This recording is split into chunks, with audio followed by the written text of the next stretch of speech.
અધ્યાય બીજો સાંખ્ય યોગ. સંજય બોલ્યા, આ આંસુથી ભરેલા અને વ્યાકુળ નેત્રવાળા ખેદ કરતા દયાળુ એવા અર્જુનને મધુસૂદનને કહ્યું. શ્રી ભગવાન બોલ્યા, હે અર્જુન, આવા વિષમ પ્રસંગે અનાર્ય લોકોએ સેવેલો સ્વર્ગને નહીં અપનારો અને અપકીર્તિ કરાવનારો મોહ તને ક્યાંથી થયો?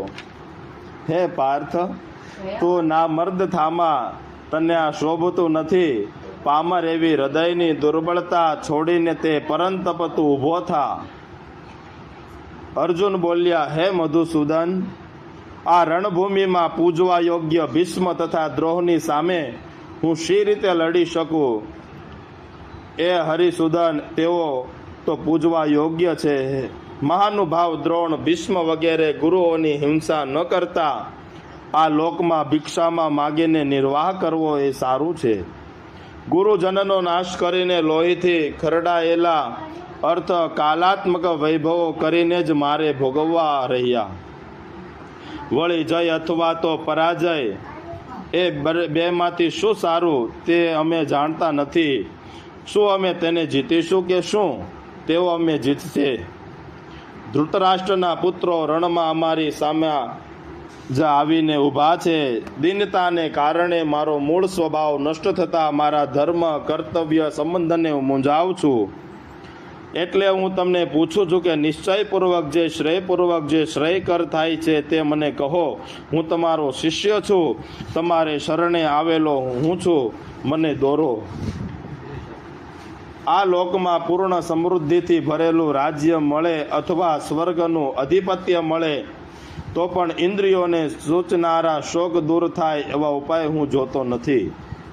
સંજય બોલ્યા, નિદ્રાનો વિજય કરનારા પરંતપ અર્જુનના પ્રમાણે ઋષિકેશ એવા ભગવાનને, હે ગોવિંદ, હું લડીશ નહીં કહી મૌન થઈ ગયા. હે ભારત, બંને સેના વચ્ચે ઉદાસ થઈ બેઠેલા તે અર્જુન પ્રતિ શ્રી કૃષ્ણ જરા હસતા નહીં હોય એમ આ પ્રમાણે બોલ્યા.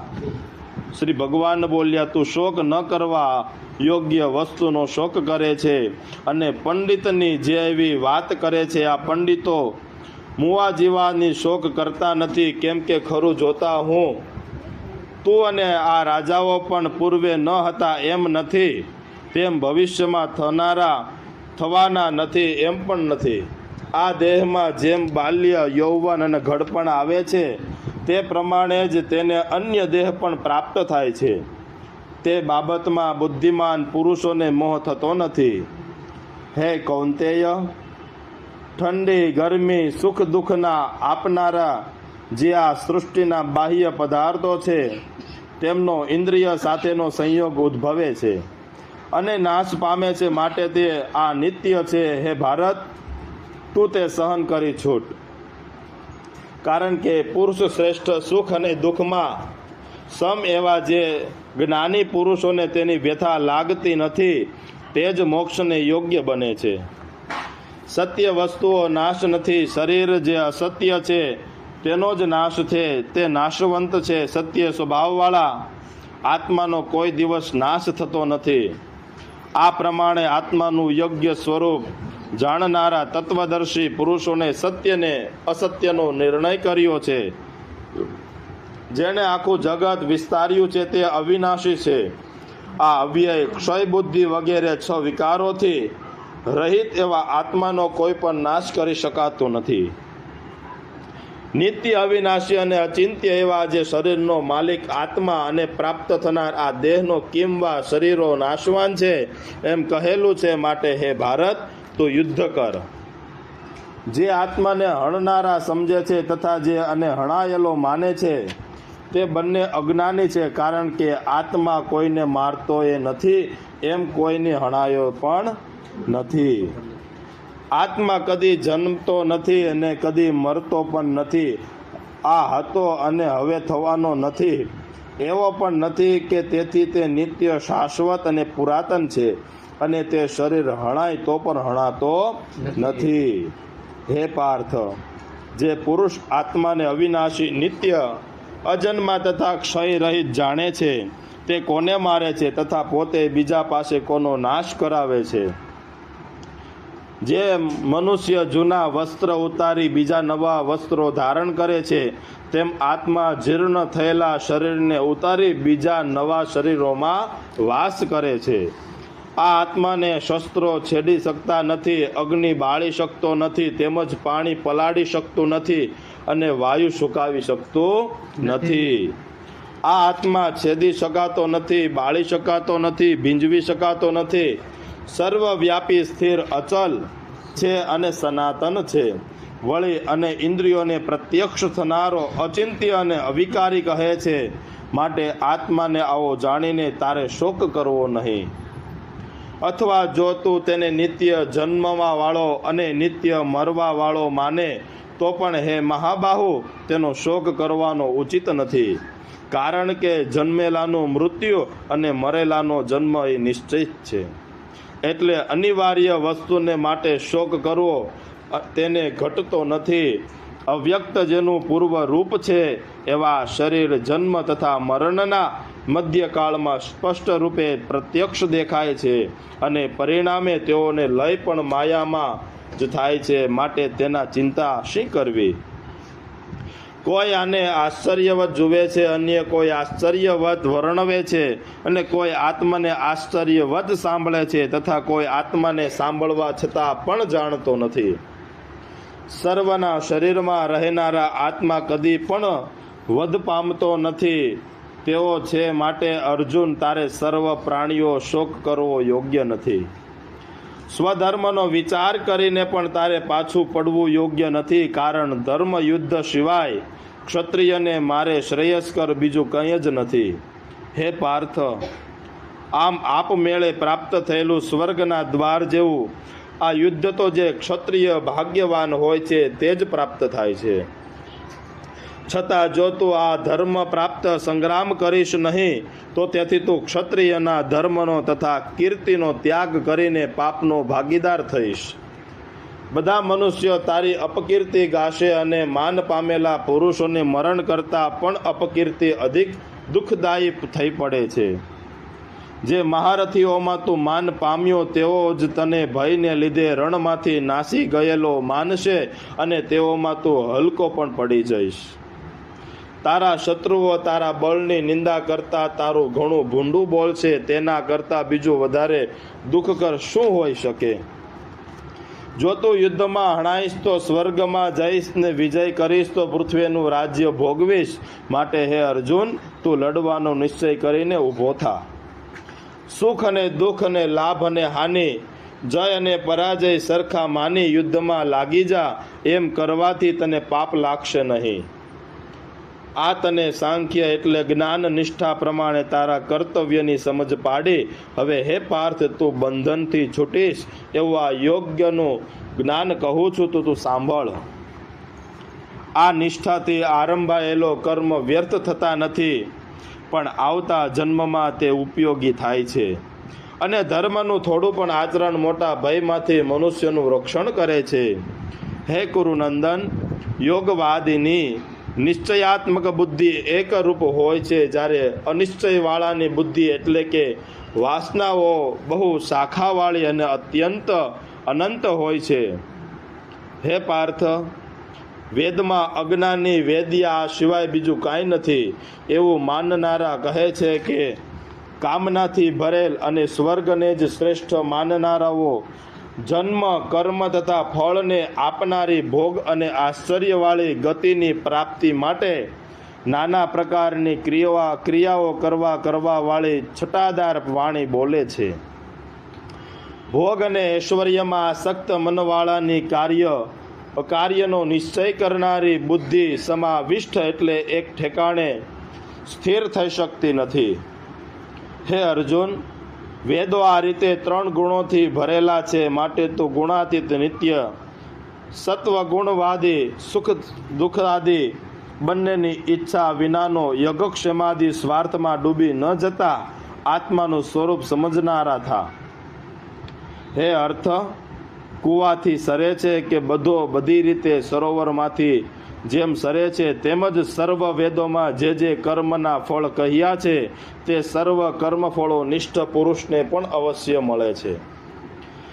કર્મ પૂરતો જ તારો અધિકાર છે, તેમાંથી નિપજતા જ ફળની આશા તારા અધિકતાની વાત નથી, માટે તારા કર્મનું અમુક ફળ અને મળો એવી આસક્તિ ન રાખ. હે ધનંજય, કર્મના કર્તાપણાનો ત્યાગ કરીને તથા સફળતા નિષ્ફળતા વિશે સમબુદ્ધિ રાખીને કેવલ ઈશ્વર પરાયણ જ કર્મો કર. સમતા એ જ યોગ્ય કહેવાય છે. હે ધનંજય, સમત્વ બુદ્ધિ સાથે સરખાવતા કામ્ય કર્મો અત્યંત હલકા છે, માટે જ્ઞાન સંપાદન માટે નિષ્કામ ઈશ્વરાર્પણ કર્મ કર, કારણ કે સકામ પુરુષો કૃપણ ગણાય છે. બુદ્ધિથી મુક્ત થનાર પાપ અને પુણ્ય એ બંનેથી અલિપ્ત રહે છે, માટે યોગનો આશ્રય લે. પાપ અને પુણ્ય ન લાગે તેવી રીતે કર્મ કરવા, તને જ કાર્ય કુશળતા જાણવી. સમત્વવાળા બુદ્ધિયુક્ત જ્ઞાનીઓ તો કર્મથી જ્ઞાની બને છે, અને જન્મના બંધનમાંથી મુક્ત થયેલા તેઓ સર્વ પ્રકારના ફળોનો ત્યાગ કરીને મોક્ષ પામે છે.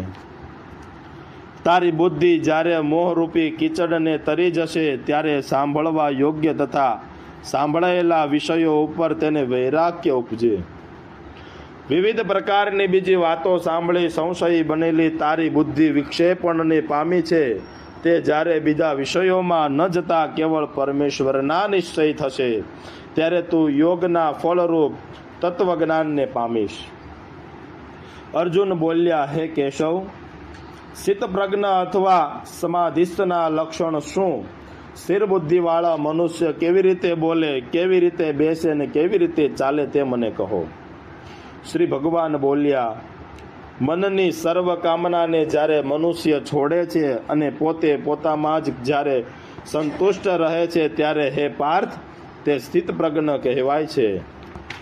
જેની આસક્તિ નથી અને રાગ ભય અને ક્રોધ જેના છૂટી ગયેલા છે, તે મુનિને સ્થિતપ્રજ્ઞ કહે છે. જે સર્વત્ર સ્નેહ વગરનો છે અને જેને સારું નરસું પ્રાપ્ત થતા આનંદ તેમાં શોક થતો નથી, તેને સ્થિર બુદ્ધિવાળો જાણવો. જેવી રીતે કાચબો પોતાના હાથ પગ વડે સર્વ અંગોને સહજમાં સમેટી લે છે, તેમજ પોતાની ઇન્દ્રિયોને વિષયો તરફથી પાછી ખેંચી લે છે, તેને સ્થિર પ્રજ્ઞ જાણવો. દેહધારી જ્યારે નિરાહારી રહે છે, ત્યારે તેના વિષયો મોડા પડે છે પણ સંપૂર્ણ થતા નથી.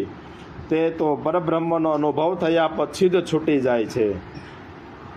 હે કૌંતેય, મોક્ષ માટે પ્રયત્ન કરનાર વિવેકી પુરુષોના મનને પણ મંથન કરનારી ઇન્દ્રિયો બળાત્કારે વિષયોના તરફ ખેંચી જાય છે, માટે તે સર્વ ઇન્દ્રિયોનું નિયમન કરી યુક્ત એટલે યોગ મુક્ત કરી મારામાં તન્મય થઈને રહેવું, કારણ પોતાની ઇન્દ્રિયો જેને આધીન છે તેની બુદ્ધિ સ્થિર હોય છે. ગુણબુદ્ધિથી વિષયોનું ચિંતન કરવાથી મનુષ્યને વિષયમાં આસક્તિ ઉત્પન્ન થાય છે, અધિક કામના થાય છે અને તેમાંથી ક્રોધ ઉત્પન્ન થાય છે.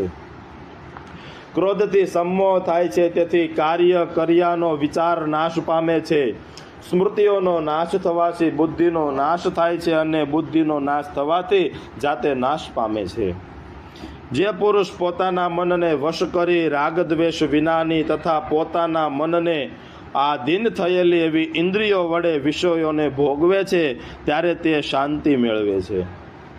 શાંતિથી જ્યારે મન પ્રસન્ન થાય છે, ત્યારે મનુષ્યના સર્વ દુઃખો નાશ પામે છે અને પ્રસન્ન મનવાળા બુદ્ધિ પણ જટ સ્થિર થાય છે.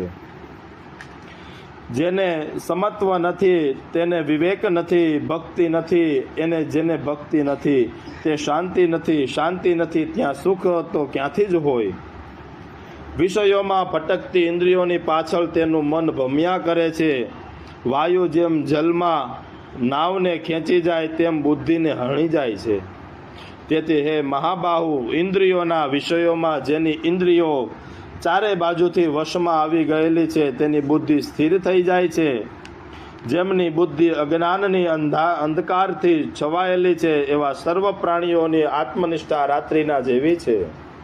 પરંતુ ઇન્દ્રિયોનો નિગ્રહ કરનારા યોગી આત્મનિષ્ઠામાં જાગ્રત રહે છે, અને સર્વ પ્રાણીઓ જે વિષયોના જ્ઞાનમાં જાગ્રત રહે છે, તે વિષયોનું જ્ઞાન આત્મજ્ઞાની મુનિઓ રાત્રિના સમાન છે. પરિપૂર્ણ ભરાયા છતાં પોતાની પ્રતિષ્ઠામાં અચલ સમુદ્રમાં બીજું જળ પ્રવેશ કરે છે, તેવી જ રીતે સ્થિર પ્રજ્ઞ પુરુષ જ સર્વ વિક્ષેપની નિવૃત્તિરૂપ શાંતિને પ્રાપ્ત થાય છે. પણ વિષયોની કામનાવાળો પુરુષ શાંતિને પ્રાપ્ત થતો નથી. સર્વ કામનાઓ છોડીને જે નિષ્પૃહ થઈને વ્યવહારમાં વર્તે છે અને જેને મમત્વ અને અહંકાર નથી, તેને જ શાંતિ મેળવે છે.